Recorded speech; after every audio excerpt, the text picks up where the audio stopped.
with the Conscious Capital Foundation and my new friends, Aline and David. And holy cow, wait till you hear what's going on. First of all, thank you for being part of sponsorship for the gala that we did. How much fun was that, huh?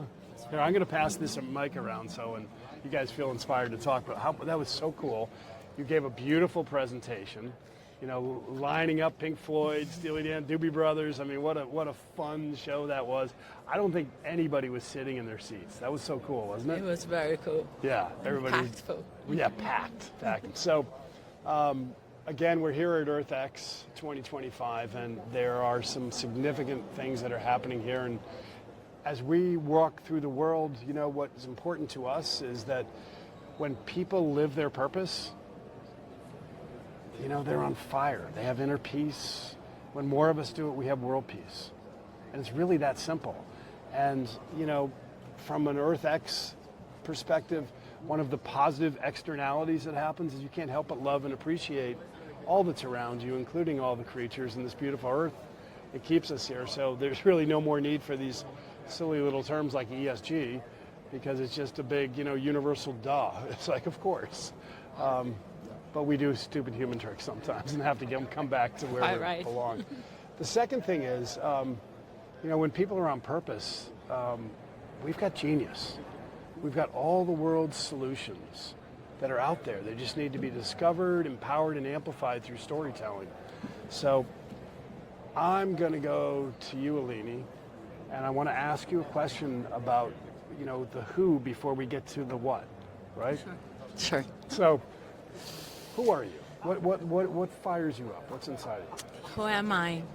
I'm a pathological entrepreneur. I just don't know how not to have purpose. I always wanted to do something meaningful.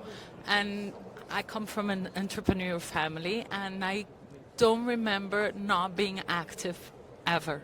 Let's go back to 11 years old. What were you doing then? 11 years old. It's quite some time ago. But I would imagine that if I was me, I would have been doing internships on my holidays. Oh, so I didn't ask a question at all. I always worked. Journey back to, like, what were you doing when you were 11 years old? Just like, what comes to mind? She was 11 years old. She was dressed as Wonder Woman, wanting to save the planet. Is this true? So I'm going to say something. I was very nervous to do the opening speech at your gala because I think it's a huge responsibility to visit someone's playground. It's my first time here. I know how important it is what you're doing, and I was given this honor. And when I was rehearsing and the Pope passed away, he was a huge supporter of ours. I landed to those news. I just could not stop crying as I was trying to rehearse, and then I always do things from my heart. And I texted my mom, who's with my kids in London, and she was like, just do what you always did. You're in Texas. It's Wonder Woman colors. You always dress like Wonder Woman, and you always wanted to save the world. So, it was quite apropos. So beautiful. When I was 11, I would think that I would be taking so I come from a multi-international background. I'm Italian, German, born in Brazil, and I was raised everywhere.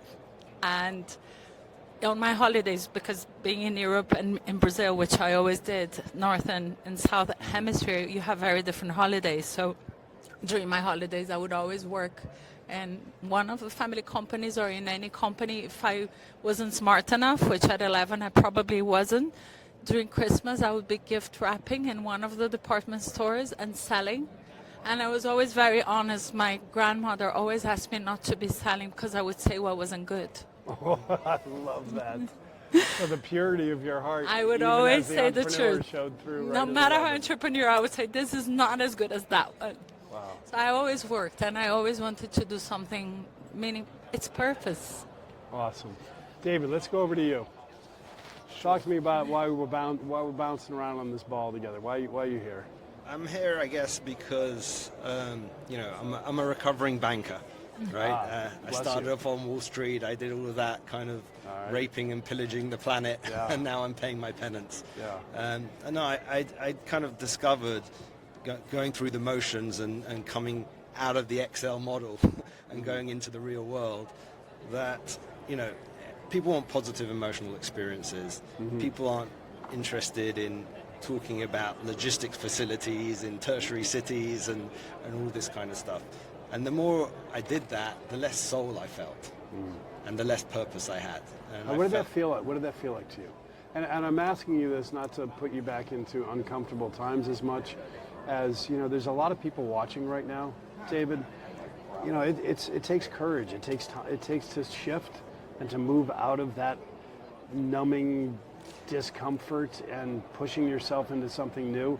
That's something that's commendable. So just share a little bit about. Yeah, I was effectively a paper pusher, and I couldn't make a career out of it, right? Plenty of people can. I was making good money. I was, you know, trading, and I just couldn't face doing it. And so I quit, and I ended up doing something in real world assets. So real estate, and I did that all over the world in 34 countries. And not a small thing. Yeah. Oh, by the way, in 34 countries. 34 countries, all levels of the Sure, capital David, stack, yeah. equity, debt, MES, PIC, all that kind of stuff, development, Nice. investment, corporate, Wow. all that fun stuff. Wow, that's cool. And then even after that, I was like, this isn't enough. Okay. Right? And I also did natural resources, physical commodity trading, shipping, energy, agriculture. And at the end of the day, you know, COVID hit, kind of got rid of everything, reassessed and reevaluated everything, found one project that I was really, really interested in, which was building a hospital in London, which is ongoing. And at the same time, when I met Aline, we started investing together in climate technologies. And we became very passionate, and we grew that. And out of that became the MAD Foundation. Beautiful, and that's a perfect segue. So, with all of your big open-heartedness and honesty and vibrant excitement, what are you creating that you want people to feel out there when they come to this? What I want them to feel, I think I want people to feel empowered like I do, that you can actually make a difference. And it doesn't matter if you don't have the wealth or if you don't have power, if you don't have the contacts. You can always make a difference in your world if you really want to. I think there is a disconnect and a lack of information. The tools are there, the technology definitely is there. We know. We're investors in it. There's a universe of over 500 companies that I can think of that we could plug and play immediately into countries. We know so many world leaders. They know there is a problem, and we know there are solutions. I don't want people to think of climate as a problem anymore. No. It's a great business. The solution is there. It's a great business. It's It's that greener, simple. faster, Yeah. cleaner. Yeah. It generates a lot of money, jobs. So the whole impression, I think the perception of it is wrong. So what would I like to do? I like someone who is working on something as a cleaner to feel that she has as much power as someone who's the founder of a climate tech company, because they can. So that's what I like. I want to connect the dots. So what is missing is the connection and the empathy. That's what I feel. Beautiful. So tell us, first of all, let's go to David for a minute, because I want to drill down on the economic side of this for a little bit, from bringing in the banking and investment world. You know, when we talk about concessionary capital, I mean, come on, really? And that's the whole mindset of the frame. It's like, there are so many incredible investments that are game changers and hugely going to be successful. And, you know, you're basically an idiot if you're not investing in this space, because it's good business. And meanwhile, you know, when you talk to 80% of the people who aren't paying attention, it's not their fault. It's just that they, to you, your point, they just need awareness, right? So. Absolutely, Lawrence. I think that's absolutely correct. I think, look, today global wealth stands, if we add up all of the assets that the world has. It's a big number. What is it? $650 trillion, right? 650 trillion. And we need to mobilize $15 trillion, not to save the planet, but to keep the planet in a status that we human beings can live on it, because the planet will survive without us. Oh yeah, it's going to be just fine. Right. Hopefully, we can to hang around mobilize for a while. $15 trillion, right? We need to think about capital markets, and I'm going to put my boring banking hat on here, but that money needs to earn a return. Yeah. Right. Yeah. And as the government stabilizers come off, and the subsidies dissipate, the private markets need to mobilize and fill the gap. Yes. And the only way they're going to do that is if the opportunity cost of that capital justifies it, right? And so we need to catalyze that. So under our foundation, we have a wholly owned. Yeah, please talk about the foundation. Is that MAD? Yes. So it's the MAD Foundation. So let's get MAD. And we put the MAD Foundation together because we tried to work with a bunch of other foundations to create an endowment next to them, kind of like the Harvard model or OpenAI or Anthropic models, and we couldn't find one. And we were working with the Palace in the UK, with the Royal Household, His Majesty the King, with the Pope as well, and they couldn't patron a for-profit endeavor, right? So we were looking for a foundation to have them as patrons. In the end, it was taking too long, so we set up our own 501c or C3, sorry, in Delaware, in order to have that. And under that, we have the event business, which Aline will talk about shortly, and a wholly owned investment advisor that is mobilizing $100 billion of capital to unlock. Unlock. We're gonna have some fun. All the climate bottlenecks that exist today. Outstanding. It's the most important work. And so with that in mind, we've hired this guy, Gavin Wilson. He's an amazing guy. He set up the IFCA for the World Bank. And we're working very closely with the World Bank. We're working very well so on the M300 program, which is to deliver electricity to 300 million people in Africa, right? We love AJ Banger. And we love AJ Banger. AJ Banger is amazing. I mean, he's a real, leader. Proper leader, and knows what he's doing, and we're fully supportive of him in all of his endeavors. And yes, we want to unlock all of these problems that exist. So we're gonna have some fun together. Tell us about this. So if you heard me on stage, if you remember, I quoted the great late Susan Davis. I said, "Hey Lawrence, right? You want to change the world, really?" That little boyish kid in me is like, "Yeah, Susan, yeah, I do." She goes, "Well, throw a better party, right?" And that's what you're doing, right? Tell us about the party. When you said that, I was like, okay, I love Lawrence already. It's There's Susan, definitely a better there. party to be out there. Well, the event. So David explained the foundation and the reason why, and that we're pathological investors. We threw this event during the pandemic, which it was a draft of minds and founders and capital in San Francisco, and it was about 70 guests and 60 billion in the room. And that for me 60. Nice. And we only need what? 15 trillion. So I Start. I started with 1 billion thinking that was kind of significant, and I realized how insignificant we were because we need much more than that. But the funds are there. The money's there. The money's there. Yeah, it needs to be unlocked. We just move it.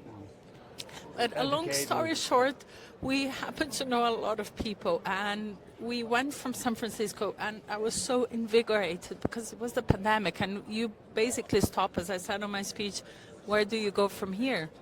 You reassess the world. And we go from San Fran to LA, and as we arrived, we were having lunch with a bunch of artists, founders and thinkers, and they all started talking about what we were doing. We're very discreet. This is not usual for us. It's not that we're low-key, we're no-key.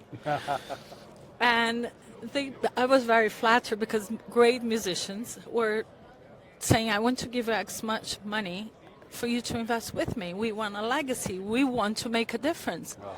And we didn't have the name ad yet. And then one of the greatest artists of all times came up and said, you're saying no to my money? And I said, yes, because I can't babysit people's money. But what you can do with your voice and with the awareness you can raise, being who you are, all of you as artists, is we want your time. Your voice and your image can do much more than your money right now. And they looked at us, you're mad. And David, without even thinking, said, we are, but you just said we make a difference. So MAD stands for make a difference. Brilliant.